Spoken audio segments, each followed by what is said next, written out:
Hello and welcome to the Ezisolution Systems tutorial videos. I'm Jesse Brown, and today we'll be going through how to implement the new FIR system, which is a Nigerian government fiscal system.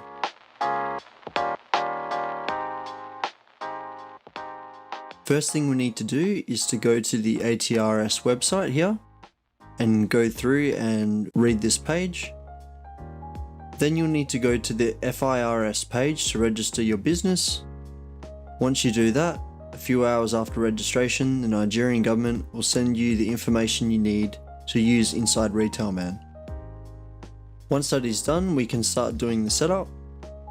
The first thing we need to do is go to Maintenance, System Setup. Under the company details, we need to enter the tax file number that the government has sent to us. Once that has been done, we'll go to the Hardware Setup under Maintenance, then choose Fiscal Setup tab. Here in the fields are URL links that we need to send our information to. There are two options here. The first is Development Environment, which means you can send information to the government website and it's only done for testing. So what we currently have is the testing environment. These four fields are for the development environment. Once these fields have been changed to IP addresses instead, the transactions will officially be logged in the government website. The next 6 fields are information that the government will send you. The secret code is a unique code for each company. Business place is where you carry your business. Each point of sale will have a device number that will tell you what to use. Client ID, which is supplied by them, and of course the username and password that you can choose to use.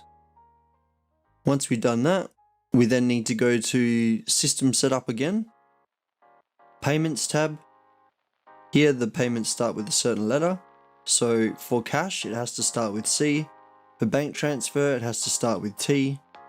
Credit cards start with K.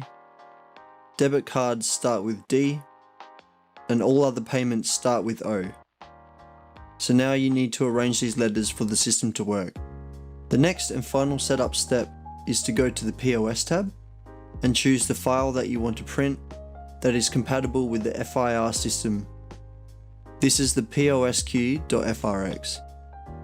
This has to be selected in the cash sale and the credit sale.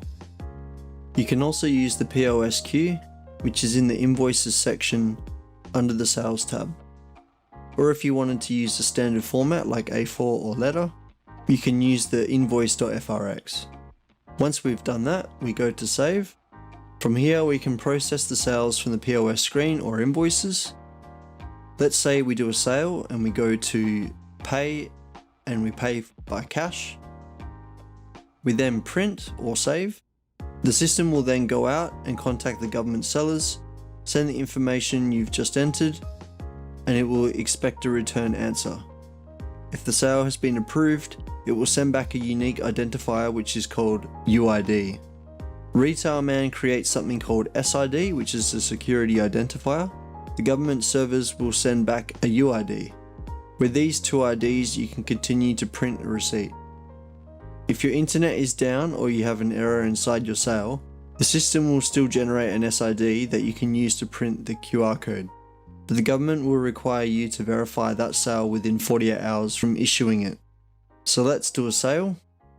As you can see, the box appeared showing the information was sent out and has now brought it back, and the receipt should look like this. As you can see here at the bottom of the receipt, the number here is generated by Retailman. The UID is what the government has sent back to say that this receipt has been verified. Anyone can use their mobile to scan the code. If the receipt is verified, the scan will tell them it has been verified. If there was an error with processing resulting in no validation for the receipt, we'll show the quick solution. So we'll put more items in and pay by bank transfer and save. This is then processed. To check if there has been a validation, we go to Invoicing. We press F7. Notice that there are 2 sales that have been flagged in red. To fix these, we need to be connected to the internet to begin with. Double click on them to process the sales. The red field should change to white. To make sure you have the UID, you can click on one of them and then press the screen button.